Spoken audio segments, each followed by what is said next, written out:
আসসালামু আলাইকুম রহমতুল্লাহ।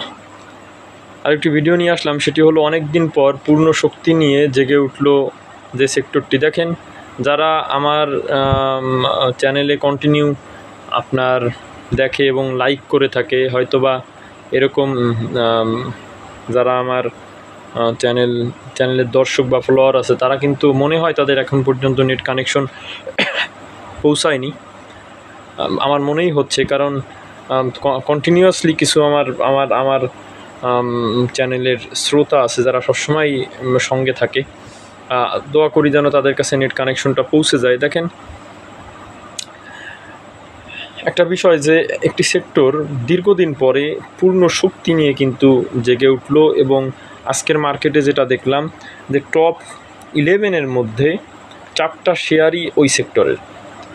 এবং আমরা যদি দেখি সেক্টরগুলোর যে শেয়ার, 4টা শেয়ার, অধিকাংশ শেয়ারই 2টা শেয়ার ব্যতীত প্রত্যেকটা শেয়ার কিন্তু ভালো মুভমেন্ট করেছে।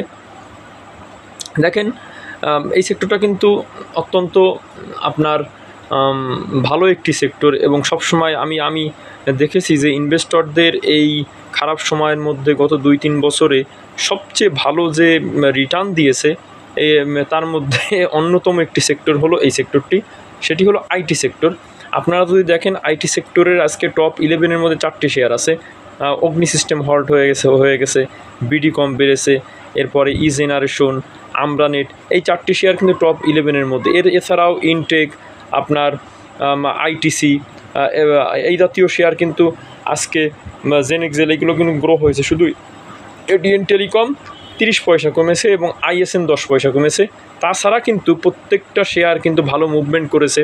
আপনার 9%, 8%, 7%, 5%, 4% করে অধিকাংশ শেয়ার এই রেঞ্জে কিন্তু একটা মুভমেন্ট দেখেছি, এবং লম্বা একটা সময় পরে কিন্তু আমরা দেখেছি যে এই সেক্টরটি একটা ভালো একটা মুভমেন্ট করেছে। এই দীর্ঘদিন ধরে এদের কিন্তু একটা মুভমেন্ট ছিল না। মার্কেট খোলার পরে আমরা আজকে দেখলাম একটা ভালো মুভমেন্ট, এবং অনেক ভলিউমও কিন্তু দেখেছি কিছু কিছু শেয়ারের। সেই ক্ষেত্রে এই সেক্টরটি নিয়ে অনেকেরই কোশ্চেন ছিল, আসলে আইটি সেক্টর কবে নাগাদ মুভমেন্ট করতে পারে, আইটি সেক্টরের শেয়ারগুলো কবে নাগাদ মুভমেন্ট করতে পারে, এরকম কিন্তু একটা প্রশ্ন আমার কাছে ছিল। দেখেন, এটা আপনার কন্টিনিউ করেছে। আজকে দেখলাম ভালো একটা মুভমেন্ট করেছে। সামনে আশা করি যে জুন ক্লোজিং সেক্টর যেহেতু ভালো একটা মুভমেন্ট করবে, এবং অনেক ইনভেস্টররা এই সেক্টরের মধ্যে আছে, আশা করি তারা খুব ভালো একটা জায়গায় এবং প্রফিট নিয়েই এই সেক্টরের শেয়ারগুলো থেকে বের হতে পারবে। সকলে ভালো থাকবেন, সুস্থ থাকবেন। আসসালামু আলাইকুম রহমতুল্লাহ।